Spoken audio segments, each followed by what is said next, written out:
Probably the most famous illusionist in the world today is David Copperfield. One of his most notable performances is the death saw. Throughout this trick, David is being cut in half with a big bad saw right in the middle of the scene. After the trick, David could even move his legs, which were separate from his body about a meter away. And so then the saw would go back up and David would come out of the box safe and sound. So what they do in this trick is they use an optical illusion. On both sides of the table there are metal bars which make it seem like the table is thinner than it actually is. So that means that there's enough space for David's box, where he hides his legs. From the other side, the same box contains the body of an assistant, who lies on his back stretching legs up as if those belong to David. In an 8th episode of Britain's Got Talent, the audience was smashed by Canadian illusionist Darcy Oak, who showed a few pigeon tricks. During one of the performances, Darcy created pigeons from a single feather, which he burned right in front of the audience. Turned out that the feather was made of so-called flash paper. Now, tricksters use this highly flammable compound when they need to make a sudden bright burning flash of light to distract the audience. And so it gives time to make it easy to take the pigeon out from a secret sleeve pocket. Now, a lot of magicians start their careers on talent shows because those are accessible and not that hard to get into. So that's how James Moore got famous. He freaked out both audiences and the jury when he pierced himself with a sword and didn't die. So in this case, James had a special kind of belt that takes the hit and helps the performer to keep balance. But that's not all it does. The belt also releases the other side of the sword. The way it comes out of his belly looks very realistic. Our next guy is Jamie Raven, and Jamie likes goldfish tricks. So this trick is pretty simple if you compare it to the other ones we discussed previously. So the point is that the handkerchief has a special secret compartment where all the fishes rest. So the key thing here is to let them out insensibly fast. People seem to like this trick quite a lot.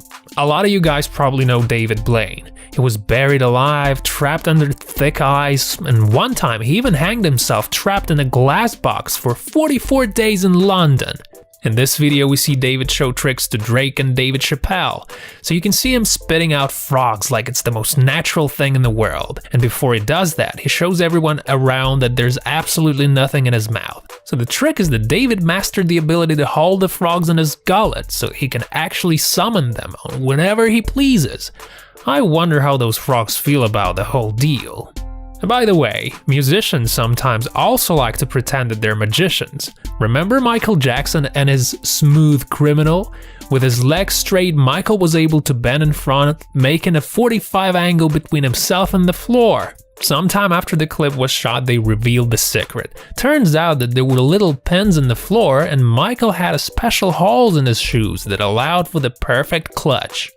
David Copperfield is also famous for the trick he calls the disappearance of the Orient Express. So you can see the crowd all around the carriage. They're holding hands and form a sort of an ellipse. They cover it up with a big piece of canvas. David says abracadabra or something, and then they raise up the canvas and the carriage is gone. Well, where is it? Obviously, there's no other way than just to put it underground. And that's exactly what they did. Also, the canvas has a sort of a carcass that reflects the shape of a carriage. And also they use special kind of lighting, so the whole thing looks very real and convincing. Now, if you like tricks and magic, then perhaps you heard about Stephen Frayne, also known as Dynamo.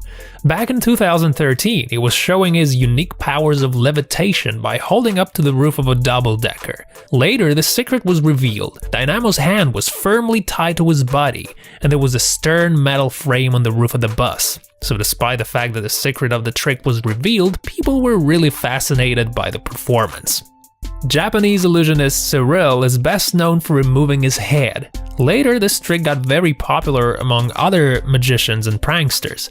So Cyril stands in front of an audience, twists his head a little, and then suddenly he pushes it down to the level of his belly. The rest of the body seems to be standing up straight, so the trick is rather simple. The guy actually bends down and there's a special type of corset hidden in the area of his shoulders. Also, if you look at him from the back, it doesn't look very convincing because you can see his ass sticking out. Anyway, it looks pretty cool and creepy, especially when you see it for the first time. Alright you guys, so I'd like to finish this with a truly grand, marvelous trick by David Copperfield. It was performed back in 1983. So what David did is he actually made disappear the whole Statue of Liberty. First, the crew put a big blanket over it, and when they took it off, the audience was absolutely stunned because nobody could see the statue anymore.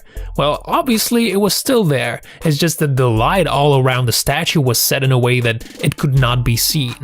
Back then, people were literally freaking out because they couldn't believe their own eyes. It was like a miracle. I suppose it was a miracle. And let's be fair, miracles are good. We need those. The more, the better. Alright, well, thanks for watching you guys. Remember to press the like button if you like the video, and I'll see you next time.